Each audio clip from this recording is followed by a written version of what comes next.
সকলে আমার সাথে বলুন, আউযু বিল্লাহি মিনাশ শাইতানির রাজীম, বিসমিল্লাহির রাহমানির রাহিম। ইয়া আইয়ুহাল্লাযীনা আমানু হাল আদুল্লুকুম আলা তিজারাতিন তুনজিকুম মিন আযাবিন আলীম।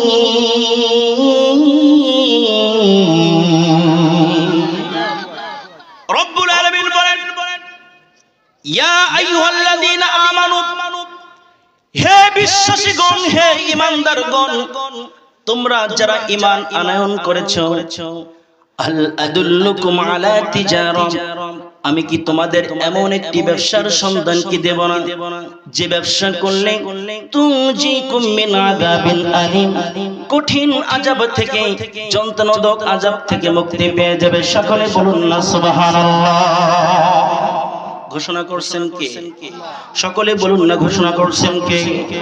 এখনো যদি আপনারা আল্লাহর জবান দেওয়ার পরও যদি আপনাদের মুখ থেকে, জবান থেকে আল্লাহ শব্দ বের না হয়, তাহলে আর কবে বের হবে?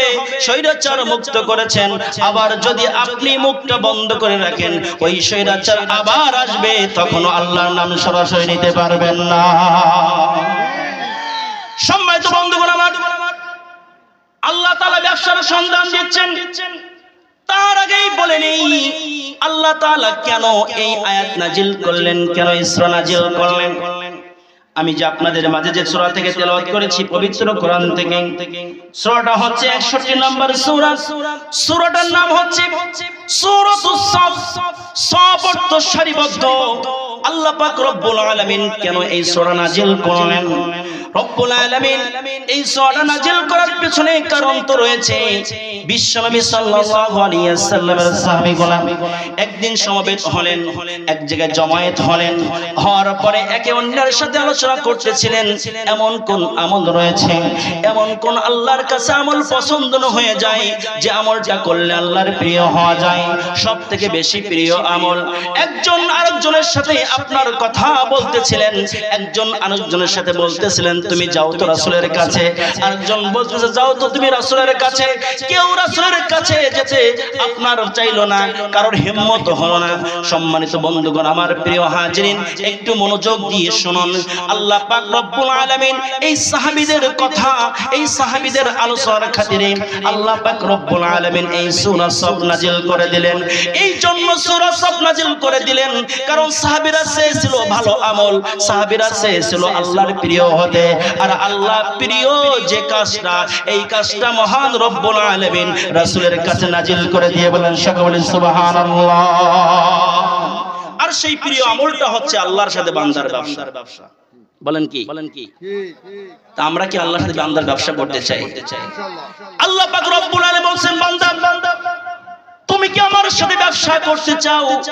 ব্যবসা যদি বান্দা করতে চাও, তাহলে অবশ্যই অবশ্যই তোমাকে কিছু ফর্মুলা মেইনটেইন করতে হবে। আমরা বললাম, আল্লাহ কেমন ফর্মুলা মেইনটেইন করতে হবে? আল্লাহ বলে দিলেন, বান্দা তোমরা যে দুনিয়ার মাঝে একটা ব্যবসা করো, তোমরা দুনিয়ার মাঝে ব্যবসা বাণিজ্য করো, এই ব্যবসা করতে গেলে তো এমনি এমনি কোনো ব্যবসা হয় না। আপনার ব্যবসা করতে গেলে মিনিমাম 4টা জিনিসের প্রয়োজন হয়। এক নাম্বার হচ্ছে অর্থের প্রয়োজন হয়, অর্থ ছাড়া ব্যবসা হয় না। নাম্বার 2 হচ্ছে শ্রমের দরকার হয়। নাম্বার 3 হচ্ছে আপনার মেধার দরকার হয়। আর নাম্বার 4 হচ্ছে সময়ের দরকার হয়। এই 4টা সমন্বয় না করলে কোনো ব্যক্তি কি ব্যবসা করতে পারে? তাই যত ছোট ব্যবসা হোক আর যত বড় ব্যবসা হোক, সময় ছাড়া, মেধা ছাড়া, টাকা ছাড়া ব্যবসা করা সম্ভব। মনোযোগ সরে যাচ্ছে কেন? ব্যবসা করা কি সম্ভব? ব্যবসা করা সম্ভব নয়।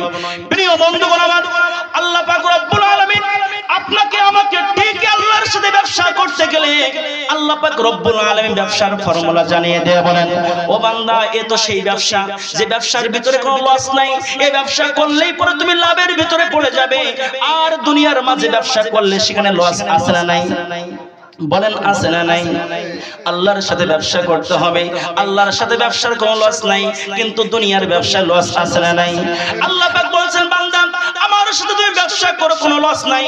আর ব্যবসার মূল ফর্মুলা আল্লাহ তাআলা দিয়ে বলেন, তুমিনুনা বিল্লাহি ওয়া রাসূলিহি ওয়া তুজাহিদুনা ফি সাবিলিল্লাহ।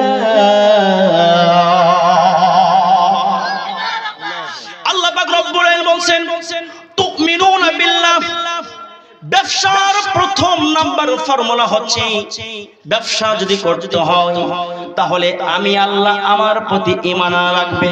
ঘোষণাকার বলেন, ঘোষণাকার।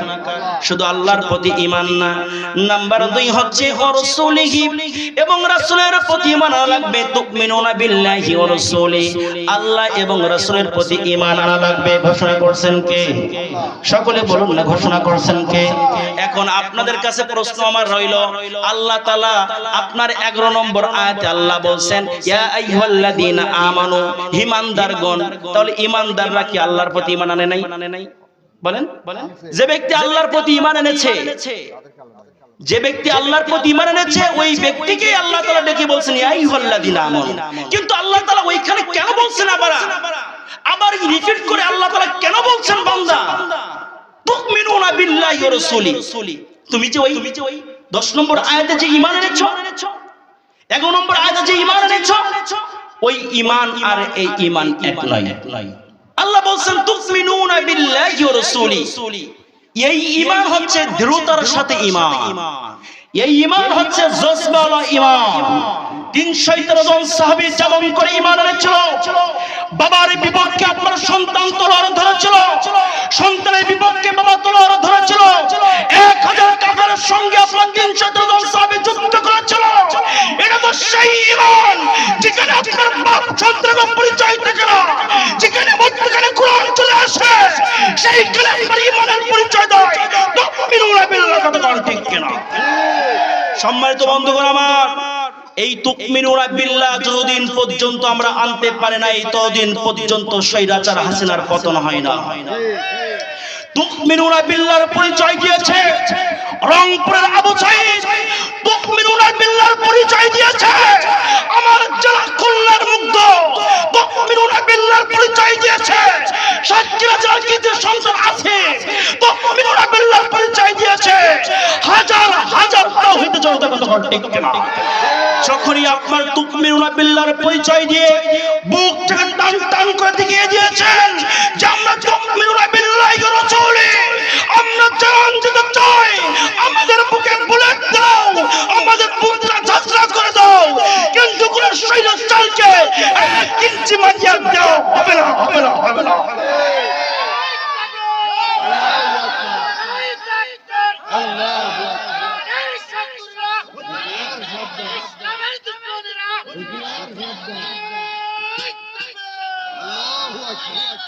সম্মানিত বন্ধুগণ আমার, তারা পরিচয় দিয়েছিল যে আমরা তুমিনুনা বিল্লাহি ওয়া রাসূলিহি।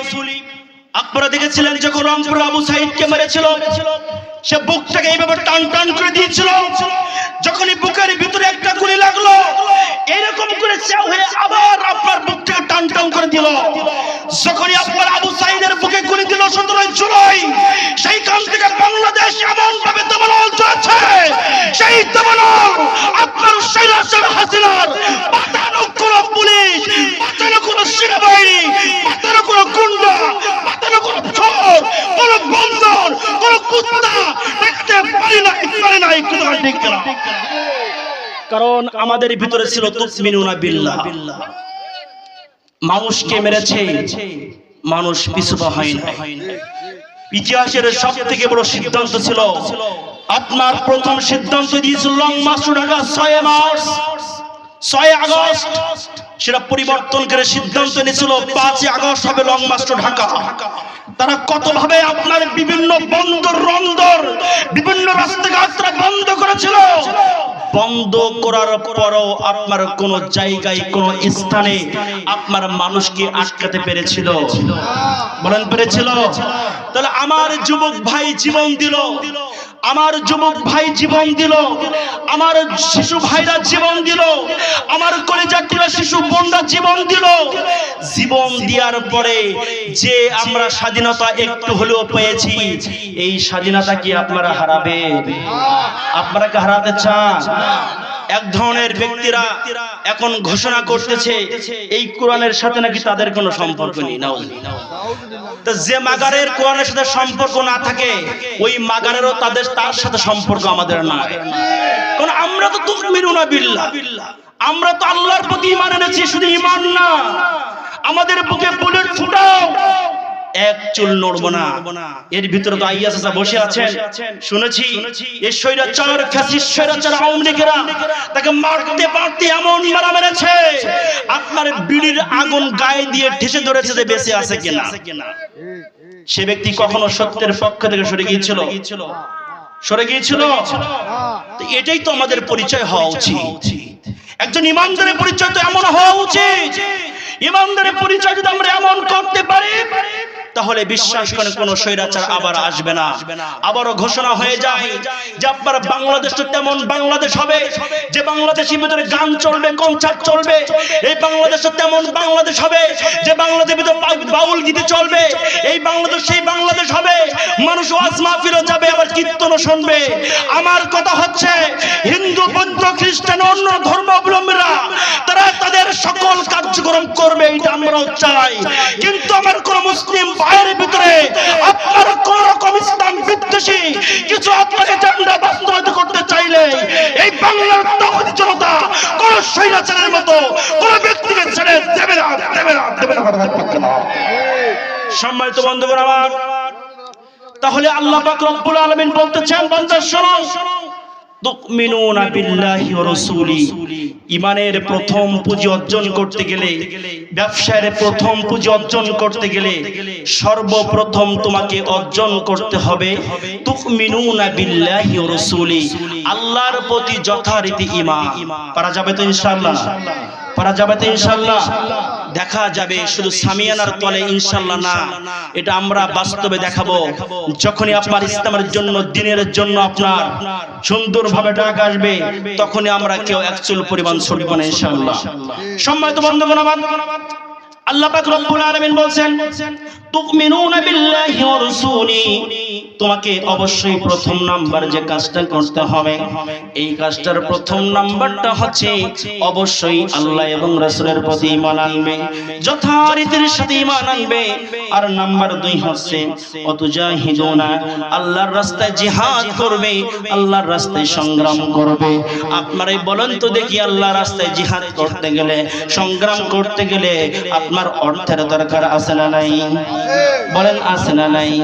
আল্লাহ পাক রব্বুল আলামিন 2 নম্বর সংজ্ঞার ভিতরে আল্লাহ তাআলা বলেছেন, বান্দা শোনো, তোমাকে অবশ্যই এই আল্লাহর রাস্তায় জিহাদ করতে গেলে তোমাকে 2 নম্বর যে ব্যবসা করতে হবে, আর সেটা হচ্ছে বিআমওয়ালিকুম, তোমাকে মাল দেয়া লাগবে। ঘোষণা কর, সকলে বলুন না, ঘোষণা কর। বিআমওয়ালিকুম, আল্লাহ বলেছেন বান্দা তোমাকে মাল দেয়া লাগবে। শুধু মাল দিলে হবে না, ওয়া আনফুসিকুম, বান্দা তোমাকে জীবন দেয়া লাগবে।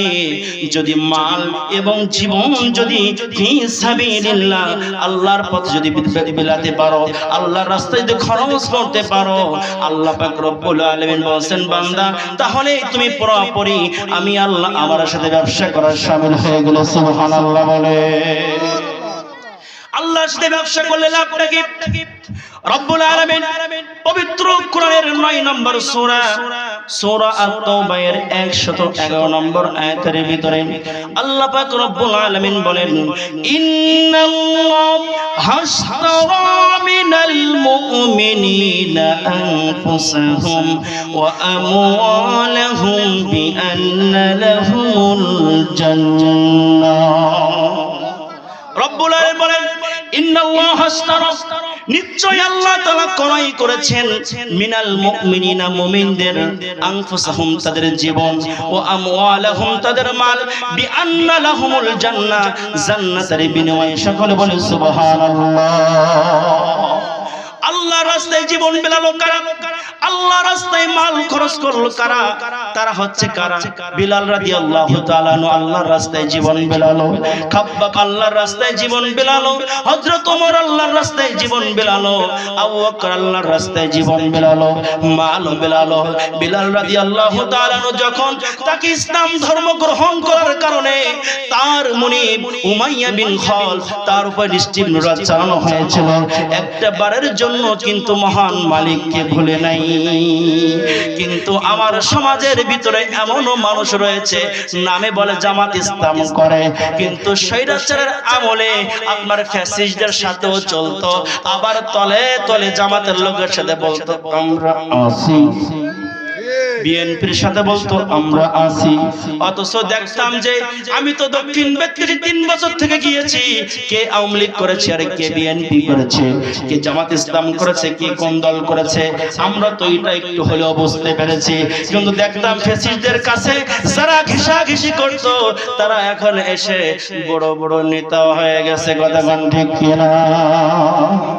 সম্মানিত বন্ধুগণ, আমার বিলালের মতো আমাদের যদি এরকম হৃষ্টিমূলক চালানো হতো, আর আমাদের ঈমান যদি ওই যে আপনার আব্দুল্লাহ বিন উবাইয়ের মতো হতো, তাহলে আমাদের অবস্থাও একই হতো। আমাদের হৃষ্টিমূলক চালানো হয় নাই, এই জন্য আমাদের এত বুকবল, এত ভালোবাসা। সম্মানিত বন্ধুগণ আমার, দেখেন বিলালকে কেমন করে নির্যাতন করা হলো।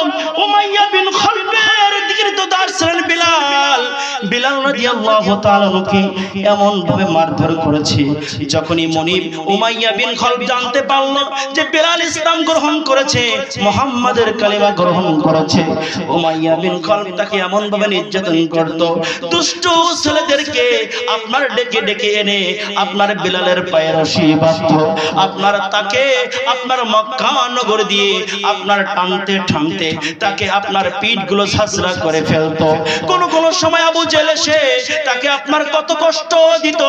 সারাটা দিন আপনার এই যে উত্তপ্ত বালুর উপরে টানার কারণে আপনার পিঠ থেকে আপনার যে ঘাম বের হতো, যে চিরে চিরে যেত, আপনার যে ফেটে যেত, ওইগুলো রাতে আবার রাত্রে জাগার কারণে, রাত যাপন করার কারণে ওইগুলো পুষ হতো। সকালবেলা আবার ধরে উত্তপ্ত বালুর উপরে শুয়ে, বালুর উপরে আপনার শুয়ে চিৎ করে শুয়ে দিয়ে আপনার তার উপরে আপনার পাথর গুলো চাপা দিয়ে রাখতো। বিলাল রাদিয়াল্লাহু তাআলা কোনো শব্দ বের হতো না, কিছু কিছু সময় তার জিভ থেকে একটাই শব্দ বের হতো, সেটা হচ্ছে আহাদ আহাদ আহাদ আল্লাহু আকবার। এমন হৃষ্টিমূলক, এমন নির্যাতন আপনার উপরে আমার উপরে করা হয় নাই, তারপরও কিন্তু আমরা মাঝে মাঝে পরীক্ষায় ফেল করেছি। ও ভাই, এতদিন পর্যন্ত স্বৈরাচারের ভয় ছিল, এখন তো কোনো স্বৈরাচারের ভয় নাই। হয়তো নতুন করে স্বৈরাচার হওয়ার চেষ্টা করবে, কিন্তু আমরা তাদেরকে দাঁত ভাঙা জবাব দেওয়ার জন্য প্রস্তুত হতে হবে। আমাদের সকলকে ঐক্যবদ্ধ ভূমিকা থাকতে হবে।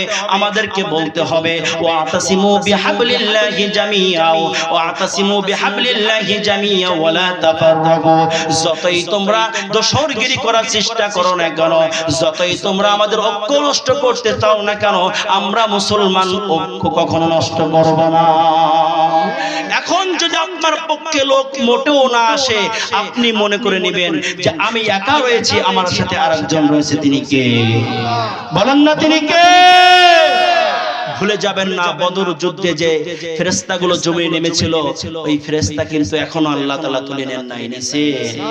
নিচে বদর যুদ্ধের ভিতরে কাফেরদের আপনার তলোয়ার ছিল 600টি, মুসলমানদের তলোয়ার ছিল মাত্র 8টি। আপনার কাফেরদের ঘোড়া ছিল 700টি, মুসলমানদের ঘোড়া ছিল মাত্র 8টি। সম্মানিত 2টি। সম্মানিত বন্ধুগণ আমার, কাফেরদের আপনার উট ছিল 700টি, মুসলমানদের উট ছিল মাত্র 70টি। তারপর বিজয় দান করেছেন যিনি, তিনি কে? বলেন, যিনি দান করেছেন তিনি কে? এই জন্য যে আল্লাহ তাআলা আপনাকে আমাকে বিজয় দান করেছেন, যে আল্লাহ তাআলা তাবুক যুদ্ধে জয়ী করেছেন, যে আল্লাহ তাআলা খন্দকের যুদ্ধে জয়ী করেছেন, যে আল্লাহ তাআলা ইয়ারমুকের যুদ্ধে জয়ী করেছেন, যে আল্লাহ তাআলা মুতার যুদ্ধে জয়ী করেছেন, সেই আল্লাহ তাআলা এমন একটা সময় আসবে মুসলমান যদি নামে আল্লাহ কি তাদের সাথে থাকবে না? থাকবে না? এই বিপ্লব কিন্তু সেই বিপ্লব নয়, এই বিপ্লব সেই বিপ্লব ইমাম বাঁচানো বিপ্লব, এই বিপ্লব সেই বিপ্লব, এই বিপ্লব যদি আপনি ধরে রাখতে পারেন তাহলে এই বিপ্লবের কারণে আল্লাহর প্রিয় বান্দা থেকে বন্ধু হতে পারে। কতক্ষণ ঠিক কিনা? এই বিপ্লবের সাথে কারা কারা সম্পর্ক থাকবেন দুটো হাত উঁচু করে আল্লাহকে দেখিয়ে দেন।